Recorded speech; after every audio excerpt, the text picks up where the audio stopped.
Hello students,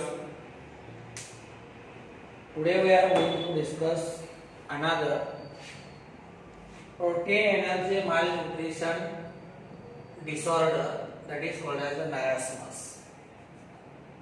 As far as last period is concerned, we have discussed detail about the Vossier curve. Vossier curve, it is a protein energy malnutrition disorder which commonly occurs in children between age of 1 to 3 years. What are the causes of Vossier curve? What are the symptoms? That we have discussed in detail in last period. Now we have to see second protein energy malnutrition disorder. This is called as marasmus. It is called as marasmus, and commonly it is found in infant under age of 1 year. Under age of 1 year. जसं आपण वॉशियर कर पाहिलं, वॉशियर कर नावाचे जे disorder आहे ते साधारणतः 1 ते 3 वर्षाच्या दरम्यानच्या मुलामध्ये दिसून येते आणि 1 वर्षाच्या आतील मुलामध्ये जे दुसरी डिसऑर्डर दिसून येते याला आपण काय म्हणतो? It is called as marasmus. SC marasmus. It is prolonged protein energy malnutrition. Protein energy malnutrition disorder found in infants under 1 year of age. आता 1 वर्षाच्या आतील मुलामध्ये दिसून येणारी ही प्रोटीन एनर्जी मालन्यूट्रिशन डिसऑर्डर आहे. आता प्रोटीन एनर्जी मालन्यूट्रिशन म्हणजे these infants they are not getting sufficient amount of protein as well as sufficient amount of energy, or that is called as calorie for their normal growth and development. And see, this condition, it is a prolonged means it is a long lasting condition. म्हणजे 1 वर्षाच्या आतील मुलामध्ये जर protein एनर्जीची malnutrition असेल, protein आणि energy requirement जर त्यांना सफिशियंट मिळत नसेल तर त्यांच्यामध्ये जे डिसऑर्डर दिसून येते याला आपण काय म्हणतो? It is called as marasmus. See, in this disorder protein deficiency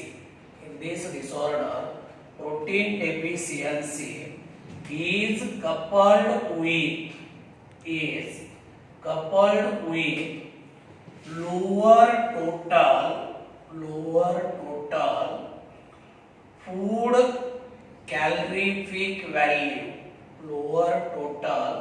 food calorific value.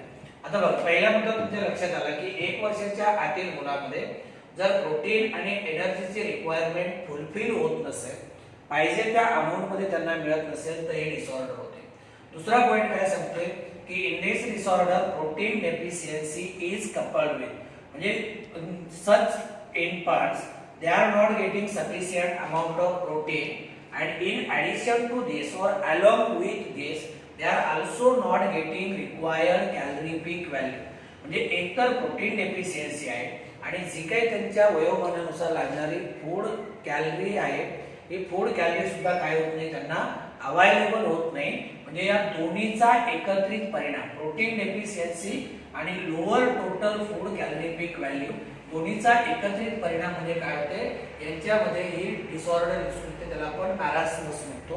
म्हणजे थोडक्यामध्ये ही अपुरा आहार किंवा अपुऱ्या आहाराअभावी दिसून येणारी डिसऑर्डर आहे. Here as far as this disorder is concern, here we can say that inadequate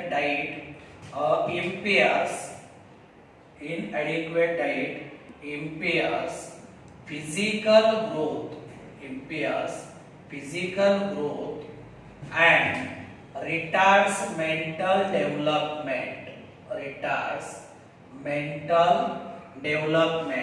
or retards brain development.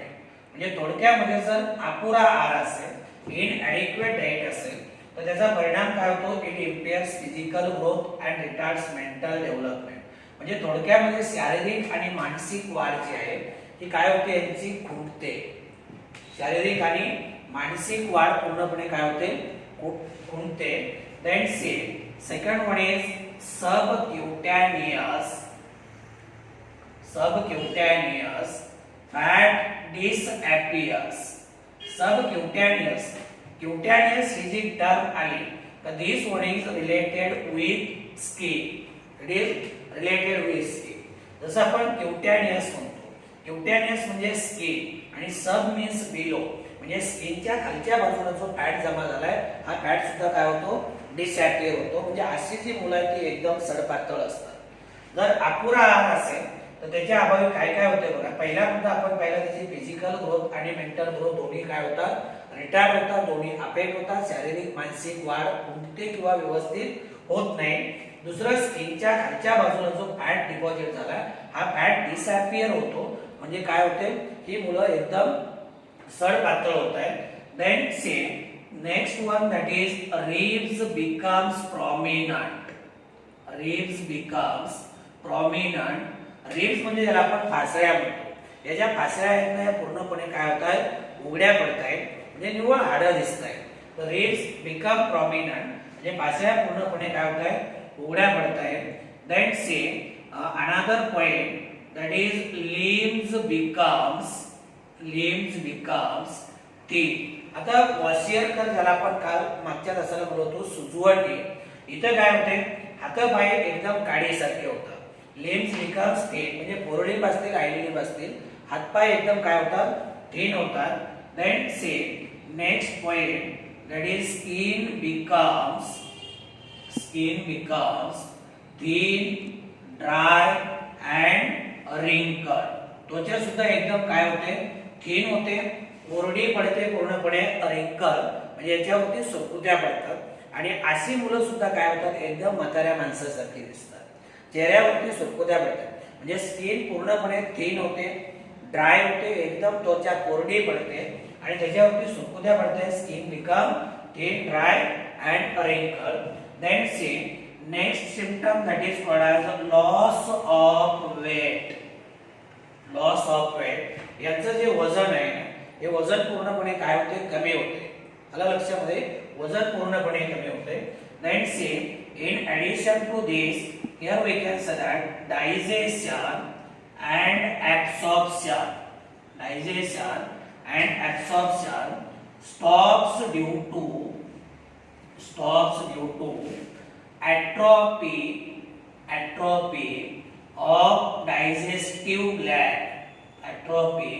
of digestive glands. आता हे जे डायजेशन आणि ऍब्सॉर्प्शन आहे, फूड मटेरियलचं डायजेशन होत नाही, त्याचं ऍब्सॉर्प्शन होत नाही. याचं कारण काय, की डायजेस्टिव्ह ग्लँड जे आहे या डायजेस्टिव्ह ग्लँड डिजनरेट होतात. ऍट्रॉफी म्हणजे शब्दशः अर्थ जर घेतलं तर याला आपण सुसाईड म्हणतो. सुसाईड ऑफ डायजेस्टिव्ह ग्लँड म्हणजे आपल्या एलिमेंटरी कॅनॉल मध्ये, स्टमक मध्ये कुठे असतील किंवा इव्हन याच्यामध्ये असतील, कशामध्ये, सलायव्हरी ग्लँड असतील, स्टमक मधल्या ग्लँड्स असतील किंवा स्मॉल इंटेस्टाईन मध्ये वगैरे असतील. तर या एलिमेंटरी कॅनॉल मधल्या ज्या डायजेस्टिव्ह ग्लँड आहेत या डायजेस्टिव्ह ग्लँड डिजनरेट होतात. परिणामी डायजेशन आणि ऍब्सॉर्प्शन काय होते, स्टॉप होते. आता याच्यात पुढे जाऊन आणखी काही लक्षण आहेत मी तुम्हाला पुढे सांगतोय. Then see another main point, that is there is no oedema. आपण इडेमा म्हणजे आपण काय म्हणतो, सूज म्हणतो. काय म्हणतो, सूज म्हणतो. वॉशियरकर मध्ये जर आपण पाहिलं तर वॉशियरकर मध्ये काय होते, लोअर लेग जे आहे म्हणजे पाय सुस्त आहे आणि फेस सुद्धा काय होतो, चेहऱ्यावरती सुद्धा सूज आल्यासारखी वाटते. पण इथे जे मूल आहे एकदम काय सडपातळ झाले, याच्यावरती कुठल्याही प्रकारच्या हातापायावरती म्हणा सूज नाही किंवा चेहऱ्यावरती सुद्धा काही नाही, सूज नाही. इथपर्यंत लक्षात आलं. परत एकदा बघा, आपण काय म्हणलो की जर लहान मुलाला 1 वर्षाच्या आतील मुलाला कित्येक काळापर्यंत जर प्रोटीन एनर्जी व्यवस्थित मिळत नसेल, म्हणजे अपुरा आहार जर मिळत असेल तर मॅरास्मस नावाची डिसऑर्डर होते. म्हणजे एकतर याच्यामध्ये प्रोटीनची डेफिशियन्सी आहे आणि जे काही त्याला टोटल फूड कॅलरी लागते दोन्ही गोष्टी काय होत नाही, अवेलेबल होत नाही. आणि या दोन्हीचा एकत्रित परिणाम म्हणजे मॅरास्मस. आता मॅरास्मस म्हणजे अपुरा आहार म्हणतो. याच्या अभावी उद्भवणारी परिस्थिती. मग इनएडिक्वेट डाएट मुळे काय होते, त्याची फिजिकल ग्रोथ, मेंटल ग्रोथ पूर्णपणे अफेक्ट होते.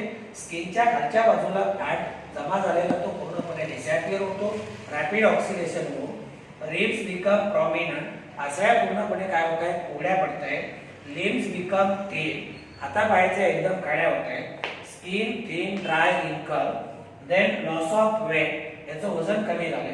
आणि डायजेस्टिव्ह ग्लँड जे आहेत एलिमेंटरी कॅनल मधल्या त्या डिजनरेट झाल्यामुळं डायजेशन आणि ऍब्सॉर्प्शन या दोन्ही प्रोसेस काय होतात, पूर्णपणे स्टॉप होतात. There is no oedema, there is no oedema. Then see next point, that is major cause of this disorder is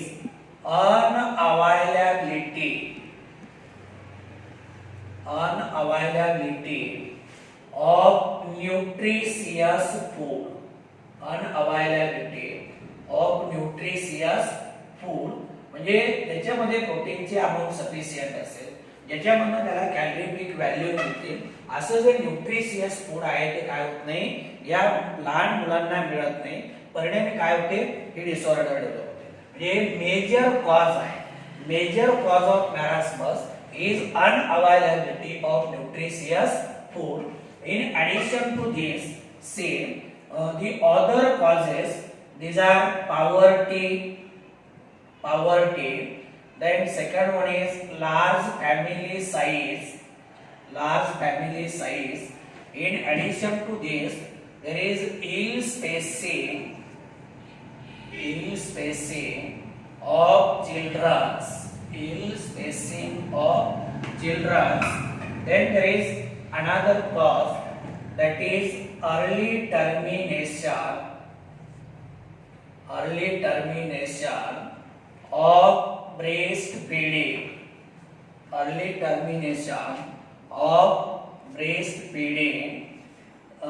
And over diluted milk are some other causes of this disorder. हा point व्यवस्थित बघा. आता पहिला आपण पाहिलं की major cause काय आहे, ही जी लहान मुलं त्यांना न्यूट्रिशियस फूड मटेरियल अवेलेबल होत नाही, मिळत नाही. दुसरी कारण कुठली आहेत, पॉवर्टी म्हणजे याला आपण गरिबी म्हणतो.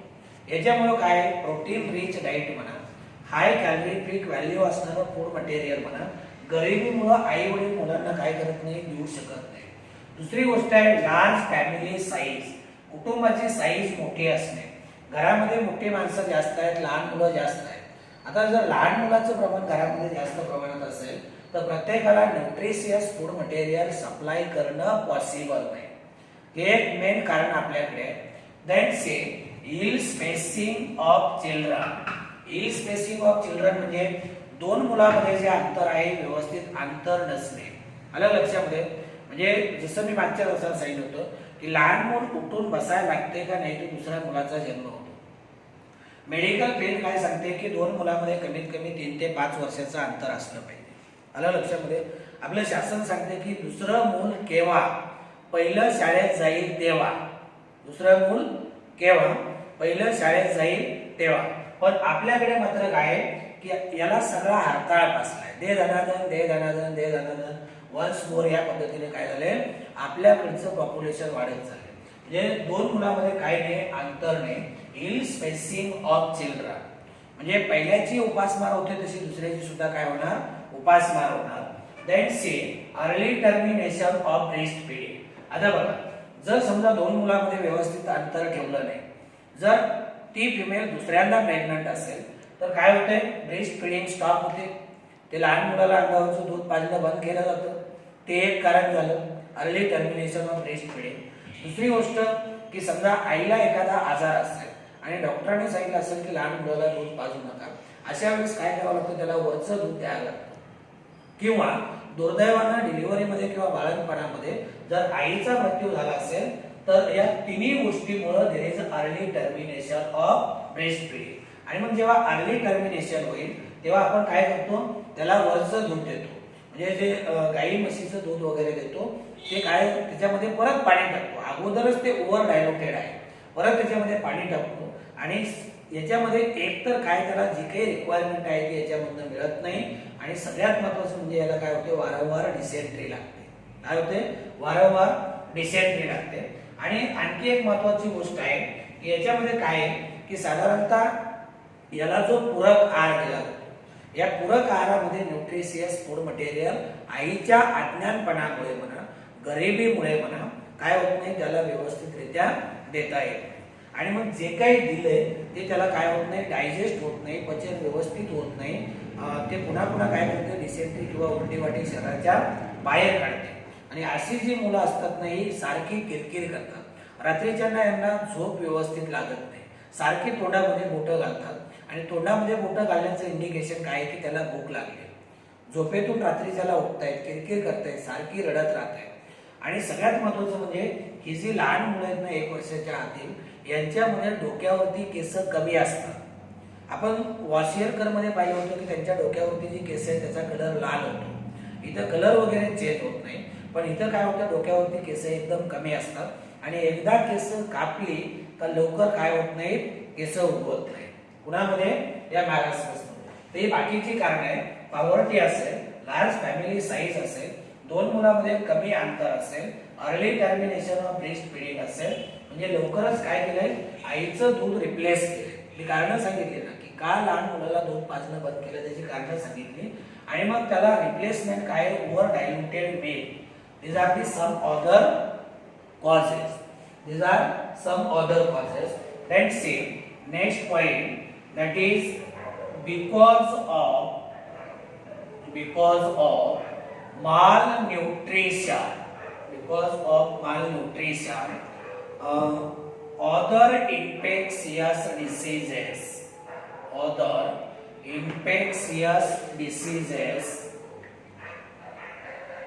becomes opportunistic and it worsen the condition. हा एक पॉइंट बघा. आता एक लक्षात घ्या, अपुऱ्या आहाराअभावी अगोदरच ते मूल काय झाले, एकदम वीक झाले. काय झाले, वीक झाले. त्याला अपुरा आहार मिळतो, प्रोटीनची सफिशियंट अमाऊंट त्याला मिळत नाही. जे घेतले फूड मटेरियल त्याच्यामधनं फूड कॅलरीज अवेलेबल होत नाही, ते एकदम वीक झाले, सडपातळ झाले. त्याच्यामुळे काय होतं की बाकीचे इन्फेक्शियस डिसीजेस सहजासहजी त्याच्यावरती अटॅक करतात. इथे जे त्यांनी सांगितले ना, other infectious diseases they becomes opportunistic. याची कारण काय की मूल अगोदरच पूर्णपणे वीक झाले, मग बाकीचे कुठलेही आजार सहजासहजी काय होतात त्याच्यावरती अटॅक करतायत आणि परत इट वर्सन दी कंडिशन. म्हणजे ही जी सिच्युएशन आहे दिवसेंदिवस काय होते, खराब होत जाते, आणखी त्याची तब्येत काय होते, डाऊन होत जाते.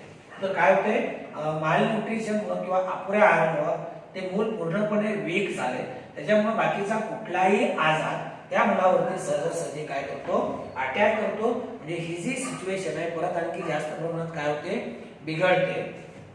आता याच्यामध्ये जर आपण पाहिलं तर प्रॉपर डाईट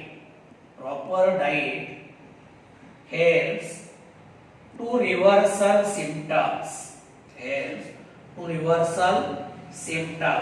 म्हणजे वेळी जर डॉक्टरांना दाखवलं आणि डॉक्टरांच्या सल्ल्यानुसार जर त्याला व्यवस्थित आहार वगैरे दिला तर याच्यामुळे काय होते, ही जी कंडिशन आहे ही कंडिशन हळूहळू सुधारायला लागते. आलं लक्षामध्ये. तर याला आपण काय म्हणतो, this one is called as marasmus. It is called as marasmus. Now next disorder we have to discuss. This one is called as next disorder, that is called as disorder of digestive system. आता जे आपण दोन पाहिल्या त्या nutritional disorder आहे. आता जे पुढचे आपल्याला पाहिजेत ते आपल्याला डिसऑर्डर्स ऑफ डायजेस्टिव्ह सिस्टम मध्ये पाहिजेत. याच्यापैकी पहिली जी आहे that is called as indigestion. Indigestion म्हणजे पर्टिक्युलरली याला आपण अपचन म्हणतो. काय म्हणतो, अपचन म्हणतो. समाजामध्ये जर पाहिलं तर जवळपास 20 ते 30% लोकांना डेली रुटीनमुळे काय होतं की किंवा त्यांचं डेली रुटीन डिस्टर्ब झाल्यामुळं या अपचनाचा त्रास होतो. काय होतो? अपचनाचा त्रास होतो, इनडायजेशन होतो. आता इनडायजेशनची कारणं कुठली आहेत? Same first we will discuss over eating, then say inadequate enzyme secretion, then spicy food. Over eating म्हणजे कामापेक्षा जास्त काय, स्पायसी फूड मसालेदार पदार्थ. Then another one, that is anxiety can leads to discomfort and various symptoms. याला आपण काय म्हणतो? This is called indigestion. याला आपण indigestion किंवा अपचन म्हणतो. काय म्हणतो? अपचन म्हणतो. आता इथे बघा, ओव्हर इटिंग काही लोकांना काय कामापेक्षा जास्त पोट भरल्यानंतर ढेकर दिल्यानंतर सुद्धा खाण्याची सवय असते. म्हणजे जास्तीत जास्त जसं काय 5-50 वर्षापासून उपाशी अशी लोक अगदी जास्त फूड मटेरियल कंझ्युम करतायत.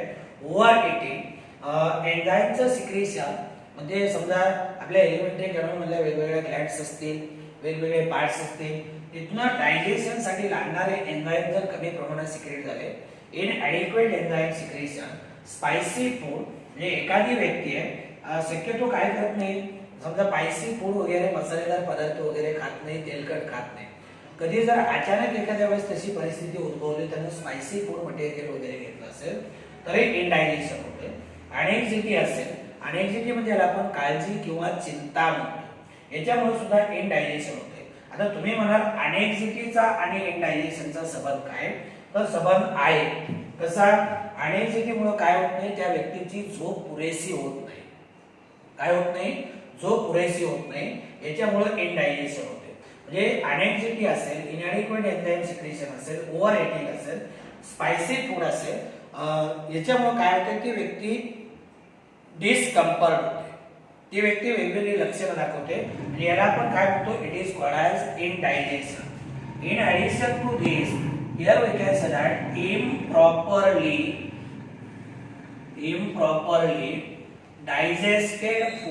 improperly digested food and food poisoning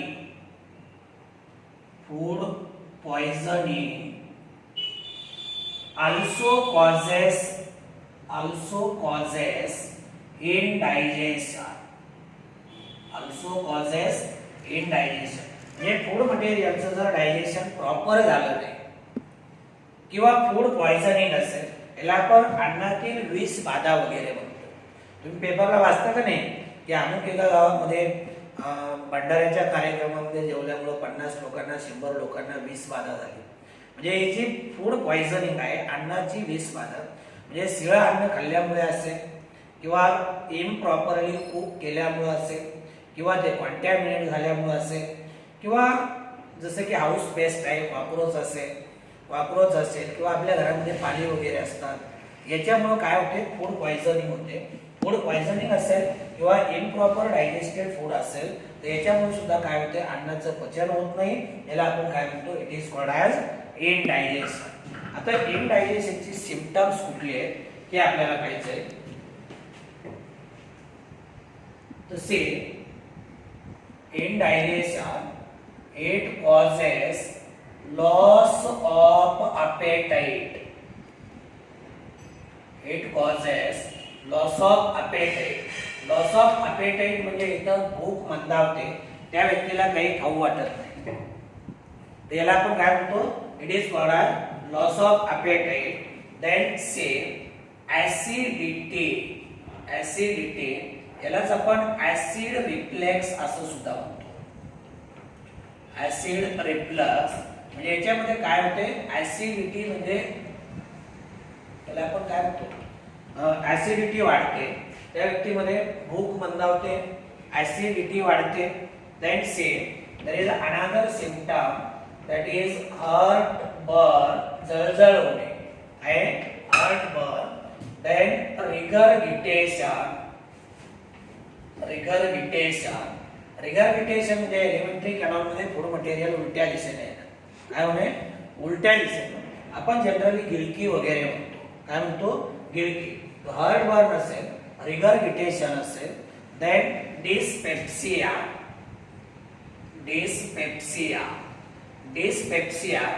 This one is upper abdominal pain. It is upper abdominal pain. वरती काय होते? पेन्स निर्माण होतात. Then in addition to this, there is another symptom that is stomach pain. जर indigestion झालं तर इनडायजेशनची लक्षणं कुठली आहेत? लॉस ऑफ अपेटाइट, भूक मंदावते. त्या व्यक्तीमध्ये ऍसिडिटी वाढते. देन हर्ट बर्न, जळजळ झाल्यासारखे वाटते. रिगरगिटेशन, फूड उलट्या दिशेने परत आलं म्हणजे काय होते? गिळकी आल्यासारखे वाटते. देन डिस्पेप्सिया म्हणजे upper abdominal pain, then stomach pain. These are some of the symptoms of indigestion. आता हे टाळण्यासाठी काय केलं पाहिजे? Say next point that is avoiding eating large meal. म्हणजे जेवढं लागेल तेवढं खाणे. आधी खाणे किंवा कामापेक्षा जास्त खाणे काय केलं पाहिजे? टाळलं पाहिजे.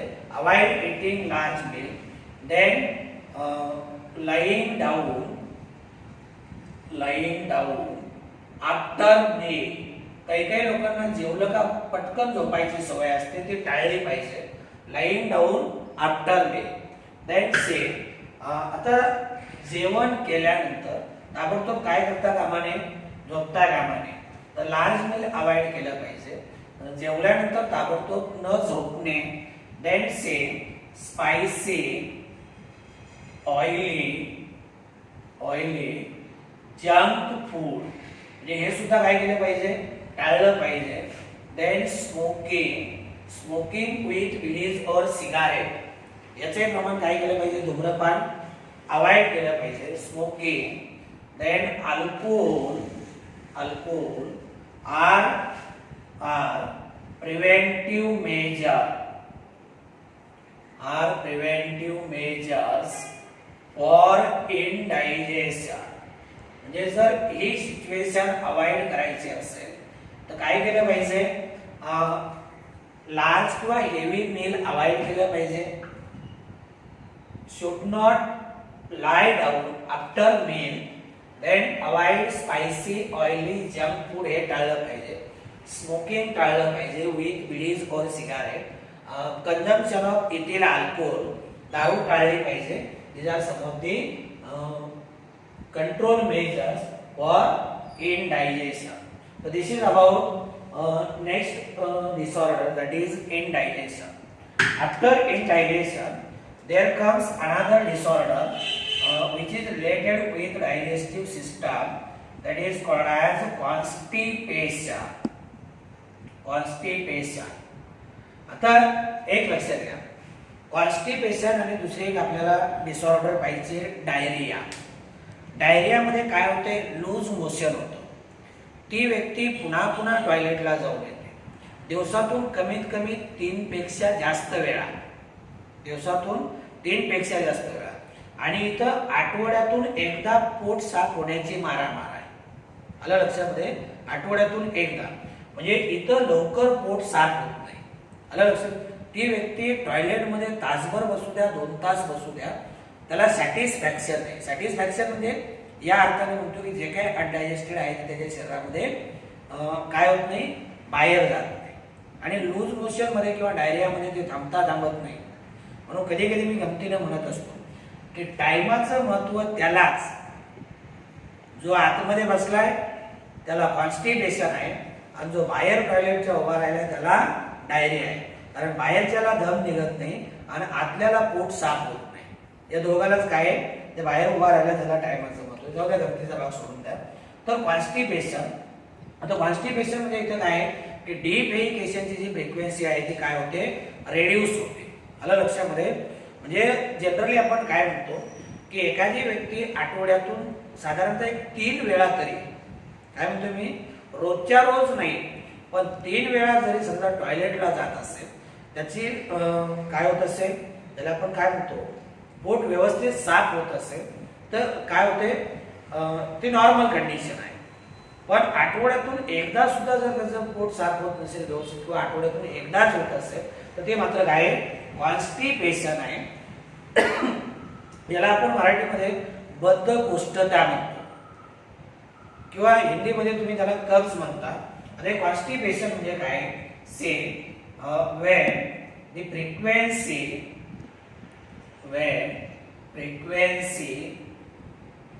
of defecation is reduced to less than once per week is called constipation. It is called as constipation. पण याच्यामध्ये काय झाले, कॉन्स्टिपेशन म्हणजे जर डिपेइकेशन मध्ये आपण काय करतो, जे काही अनडायजेस्टेड फूड आहे ते अनडायजेस्टेड फूड आपण काय करतो, शरीराच्या बाहेर काढतो. म्हणजे जर आठवड्यातून 1 दिवसापेक्षा म्हणजे एकदा, less than once per week, that is called as constipation. म्हणजे साधारणतः आठवड्यातून असं आपण कन्सिडर करूया. मी सांगितलं की आठवड्यातून 3 वेळा जर त्या व्यक्तीचं पोट साफ होत असेल तर ती नॉर्मल कंडिशन आहे. पण आठवड्यातून जर एकदाच पोट साफ होत असेल तर मात्र हे काय आहे, इट इज कॉन्स्टिपेशन. आलं लक्षामध्ये. आणि कॉन्स्टिपेशनचा परिणाम काय होतो बघा, से difficulty in defecation leads to abdominal pain, then distortion and rarely perforation.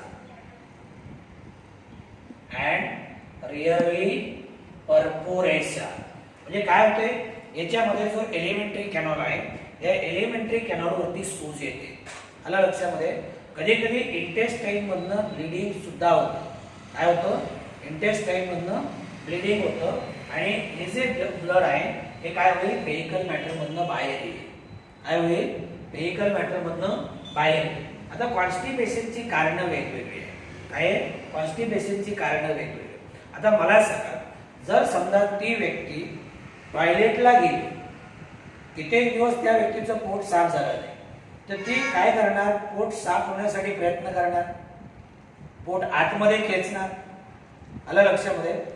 त्याचा परिणाम काय होईल, ॲब्डोमेन मध्ये पेन निर्माण होतं, इंटेस्टाईन वरती ताण निर्माण होतं, इंटेस्टाईन असं ताणलं जातं. त्याचा परिणाम काय होतो, इंटेस्टाईन मध्ये लहान लहान छिद्र तयार होतात, त्याच्यामधनं ब्लिडिंग सुरू होतं आणि नंतर हे ब्लड कुठे जाईल, त्या स्टूल मधनं किंवा व्हेइकल मॅटर मधनं पास होईल. That same the other causes, or it is caused by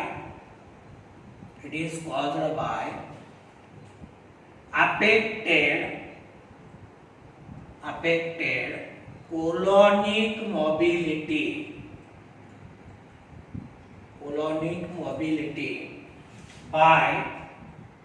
by neurological dysfunctions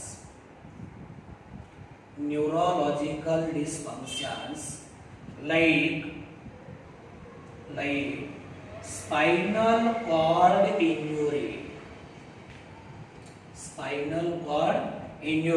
म्हणजे स्पायनल कॉर्डला काय होते, इंजुरी होते.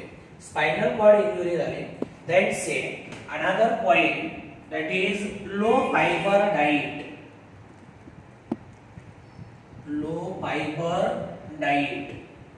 Then inadequate fluid intake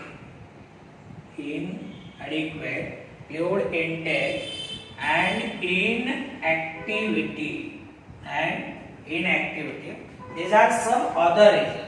म्हणजे कोलॉनिक मॉबिलिटी काय होते न्यूरॉन्स म्हणजे स्पायनल कॉर्डला मार वगैरे लागला असेल. स्पायनल कॉर्ड माहितीये ना आपला हा व्हर्टिब्रल कॉलम आहे. व्हर्टिब्रल कॉलमच्या आतमध्ये करंगळी एवढा एक अवयव आहे त्याला आपण स्पायनल कॉर्ड म्हणतो. मग स्पायनल कॉर्डला इंजुरी झाली असेल तर कोलॉन मधून जे काही डायजेस्टेड फूड मटेरियल जाणार आहे जे काही व्हेइकल मॅटर जाणार आहे त्याची हालचाल व्यवस्थित होत नाही म्हणजे ते पुढच्या दिशेनं पास होत नाही. काय होणार नाही पुढच्या दिशेनं पास होणार नाही. दुसरी गोष्ट याच्यामध्ये असेल की जर फायबर युक्त डाएट नसेल. आता तुम्ही म्हणाल फायबर युक्त म्हणजे फायबर डाएट कुठलं जसं की तुमचं ओट आहे. ओट म्हणजे हा नाही ओट फूड मटेरियल आहे. व्हीट आहे नंतर तुमचं त्याला आपण काय म्हणतो ऍपल म्हणतो. ऍपल आहे किंवा वाटाणा आहे हे काय आहे फायबर युक्त डाएट आहे. म्हणजे डाएट मध्ये अशा घटकाचं प्रमाण जर कमी असेल तरी सुद्धा काय होते कॉन्स्टिपेशन होते. इनॲडिक्वेट फ्लुइड इनटेक म्हणजे पाणी वगैरे ती व्यक्ती कमी पित असेल आणि जास्तीत जास्त पाणी जर समजा लार्ज इंटेस्टाईन मधून ऍब्सॉर्ब झालं तर व्हेइकल मॅटर काय होईल जास्त घट्ट होईल. आलं लक्षामध्ये आणि मग ते पुढे सरकण्यासाठी काय होईल त्याला अडथळा निर्माण होईल. तर इनॲडिक्वेट फ्लुइड इनटेक इनऍक्टिव्हिटी ती व्यक्ती कुठल्याच ऍक्टिव्हिटी करत नाही नुसती खाते आणि एका जागी बसून राहते. आलं लक्षामध्ये. तर अशा व्यक्तीमध्ये काय होते कॉन्स्टिपेशनचा आजार होतो म्हणजे त्याचं पोट लवकर साफ होत नाही. तर कारण कुठली आहेत कोलॉनिक मॉबिलिटी स्पायनल कॉर्डच्या इंजुरीमुळे काय झाली अफेक्ट झाली. नंतर फायबर युक्त डाएट कमी आहे फ्लुइड इनटेक कमी आहे आणि इनऍक्टिव्हिटी आहे. नेक्स्ट पॉइंट दॅट इज रपेज sufficient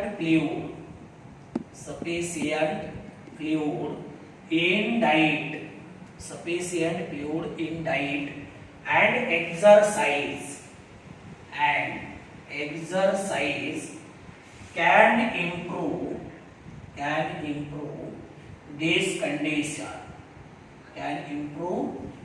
condition. ही कंडिशन काय होऊ शकते इम्प्रूव्ह होऊ शकते. आलं लक्षामध्ये. तर रपेज असेल सफिशियंट फूड असेल तर एक्सरसाइज असेल तर अशा वेळेस काय होतं ही कंडिशन मात्र इम्प्रूव्ह होते. तर याला म्हणायचं कॉन्स्टिपेशन. आलं लक्षामध्ये.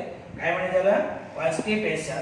कॉन्स्टिपेशन मध्ये जी फ्रिक्वेन्सी आहे डिफेकेशनची ही काय होते कमी होते. आठवड्यातून एकदाच ती व्यक्ती जर त्या व्यक्तीचं पोट साफ होत असेल तर त्याला आपण कॉन्स्टिपेशन म्हणतो. कॉन्स्टिपेशन मुळे काय होते ॲब्डॉमिनल पेन निर्माण होतात. इंटेस्टाईन वरती ताण निर्माण होतो. इंटेस्टाईन मध्ये पर्फोरेशन होतं ब्लिडिंग सुरू होतं आणि ते ब्लड व्हेइकल मॅटर मधनं बाहेर येईल. तर ही पुन्हा नंतर कारणं पाहिली.